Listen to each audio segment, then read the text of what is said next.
Coming up, Kazakhstan has returned to pre-crisis export rates and since the beginning of the year has sent products worth over $37 billion abroad.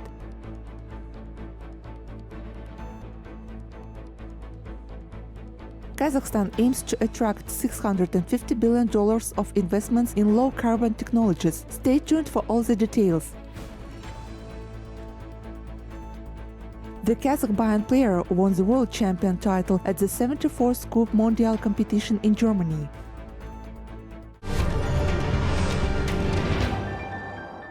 Kazakhstan has returned to its pre-crisis export rates. Since the beginning of the year, the country has sent abroad products worth $37 billion.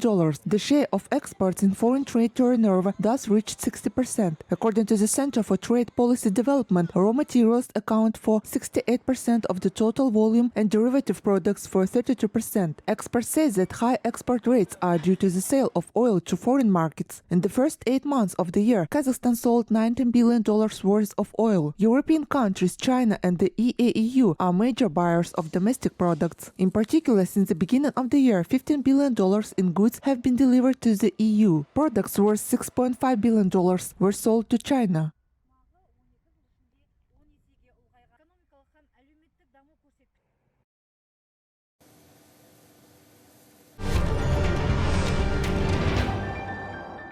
Kazakhstan and Germany are set to strengthen cooperation in such areas as mechanical engineering, electric power industry, renewable energy sources, and new technologies. Kazakhstan is interested in attracting high-tech companies with innovative projects. Representatives of German business in turn noted that they plan to increase the volume of their investments in Kazakhstan.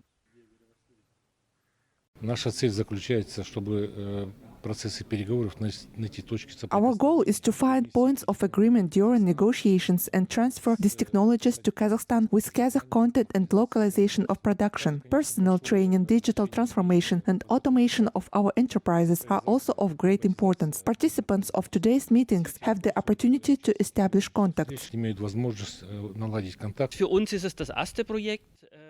This will be our first project in Kazakhstan. I see very great opportunities in your country. We specialize in renewable energy projects and have worked on one of the largest projects in Sweden. Your country has excellent conditions for the construction of both solar panels and wind parks. It's also important that Kazakhstan has a huge territory where all this can be implemented.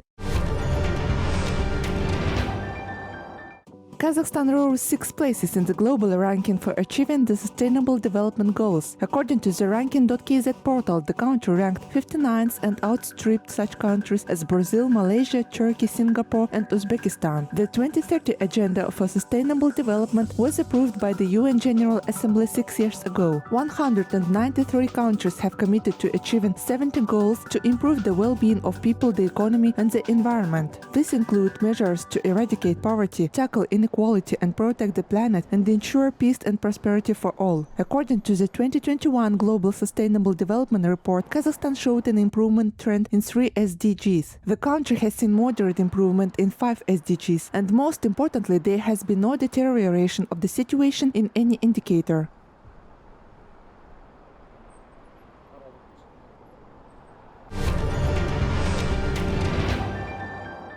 Nearly $650 billion will be invested in low-carbon technologies in Kazakhstan in the next 40 years. This will help achieve carbon neutrality by 2060. Kazakh Minister of Ecology, Geology and Natural Resources Serikali Brekishev shared these calculations with journalists at a briefing. In other words, Kazakhstan will be able to achieve zero emissions into the atmosphere in 40 years. Most of them can be avoided due to special technologies, the rest will be absorbed by vegetation and soil. The implementation of the measures will lead to huge transformations in the work of power engineers, the minister is sure. For example, the share of fossil energy resources will decrease by almost 3.5 times and amount to only 29%. Meanwhile, renewable energy figures will increase from the current 3% to 70%.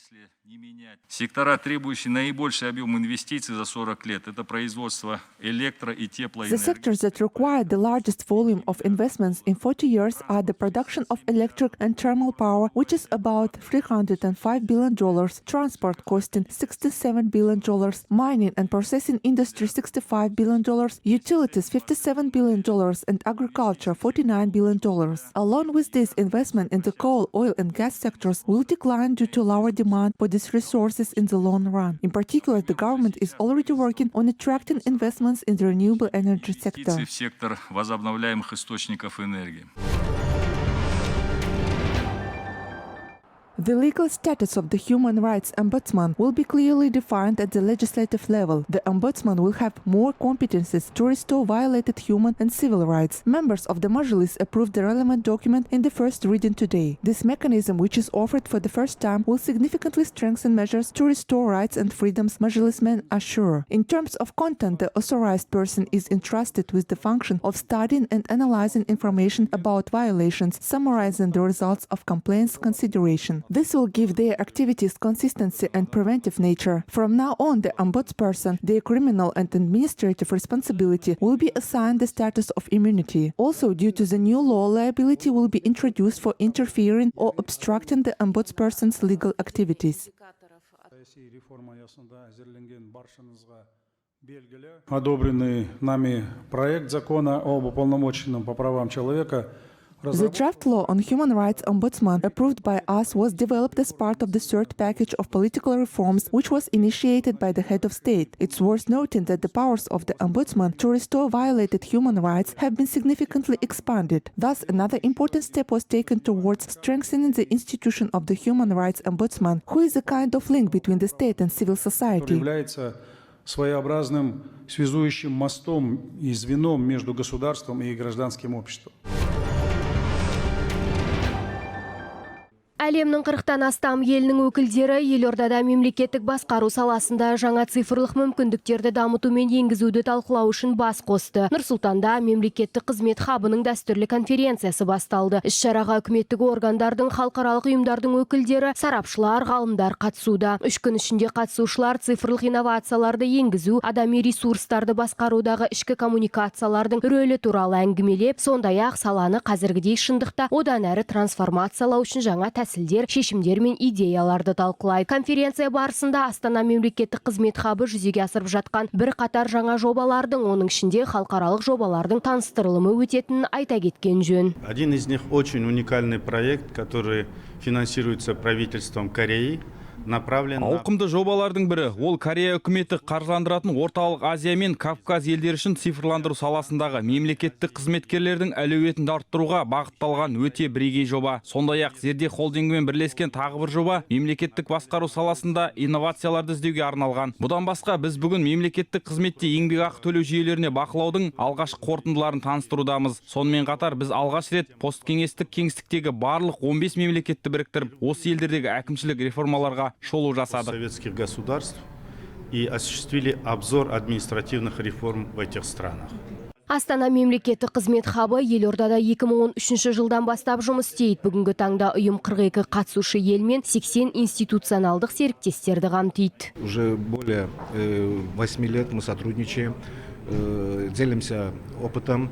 8 жылдан астам уақыт біз ынтымақтастық қарым-қатынаста тәжірибемізбен бөлісіп, әлемдік озық тәжірибені зерттеп келеміз. Аталмыш хабты 3 ел құрғаннан кейін, қазір 40-тан астам ел осы хабтың қатысушылары екені бізді қуантады. Бұл мемлекеттік қызметтің Астана хабының мемлекеттік басқарудағы реформалар саласында, атап айтқанда мемлекеттік қызметте атқаратын үлкен жұмысының маңыздылығын көрсетеді. Реформ в государственном управлении, в частности, в государственной службе. 1,551 people in Kazakhstan tested positive for the coronavirus infection in the past 24 hours. The city of Almaty had the highest daily case count again. 230 residents were infected there. 223 COVID-19 cases were detected in Pavlodar region. This time, the third place was taken by Karaganda region. 152 patients caught the infection there. Since the beginning of the pandemic, the number of coronavirus cases confirmed in the country has exceeded 932,000. According to the Kazakh Health Ministry, almost 50,000 citizens continue to receive treatment for COVID-19. More than 8,500 out of them are in hospitals of the country. To date, 7,393,130 people have been fully vaccinated in Kazakhstan.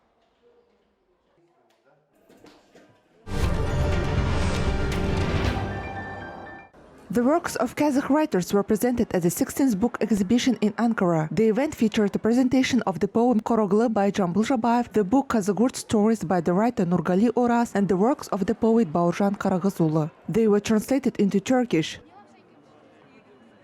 Jambul atamыздың Koroglı деген дастаны бұл енді The poem Koroglı by Jambul Jabayev will become an indispensable treasure of the Turkic world. It was translated into Turkish for the first time. I believe that our participation and great interest in our literature at the exhibition in Ankara is a success. Thanks to our independence, we have carried out a great deal of scientific research, in-depth work, and above all, we have the opportunity to bring our rich culture to the world. Жасалған, атқарылған үлкен жетістік деп білеміз. Кітап көрмесі рухани мереке ғой біздер үшін.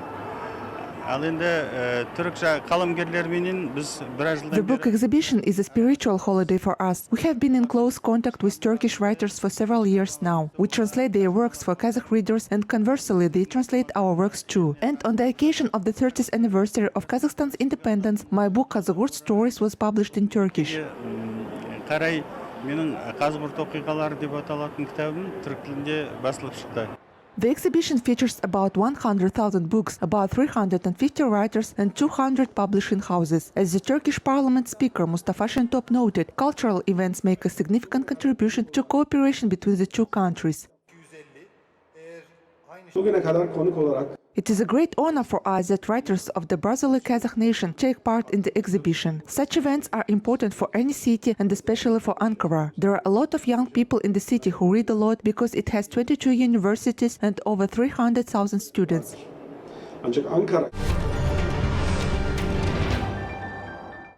The Association of Kazakh-language media operating abroad has been established. The project was implemented by the Otanda Star Foundation with the support of the Kazakh Ministry of Information and Social Development. According to the foundation, there are currently 88 Kazakh-language mass media outlets operating abroad. Uniting them into a single association will lead to an increase in the Kazakh-language information space. Tore Jusup, a member of the Senate of the Kazakh Parliament, was unanimously elected chairman of the association.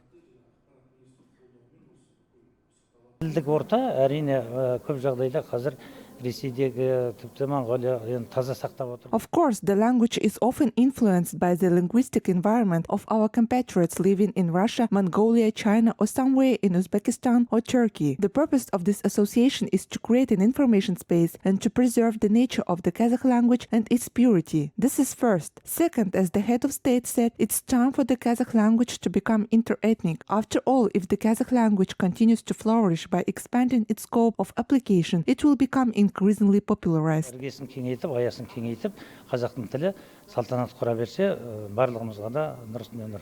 According to the organizers, a single website for all the media included in the association will also be launched. The portal will allow participants to share experiences, study materials, and engage in dialogue. 22-year-old Bayan player from Kazakhstan, Olzhas Nurlanov, won the most prestigious international competition, 74th Coupe Mondial. For the first time in the history of the competition, the first prize and the title of world champion went to a Kazakh performer. The World Cup is an annual competition for Bayan players and accordionists. It's organized by the International Confederation of Accordionists. This year, the prestigious contest was held in the German city of Munich. The Kazakh Bayan player won in the category of participants under 32 years old. Olzhas Nurlanov is a winner of more than 30 international competitions and took part in 5 festivals. He started playing Bayan at the age of 6. Подготовка к этому конкурсу, безусловно, была очень тяжелой, долгой и психологически трудной, соответственно. Можно сказать, что к этой... The preparations for this contest were, of course, very difficult, long and mentally demanding. I can say that I have been getting ready for this victory since I was a kid, from the very beginning of my journey. Every year, with every competition, with every performance, I was gaining experience and creating my signature style. This year is finally my breakthrough moment. My program consisted of a large number of works, ranging from the Baroque era, the Romanticism, to our modern Bayan composers, and each piece is unique in its own way. Произведений, начиная от эпохи барокко, романтизма и заканчивая нашими современными композиторами для баяна. И каждое произведение в своем роде, оно уникально.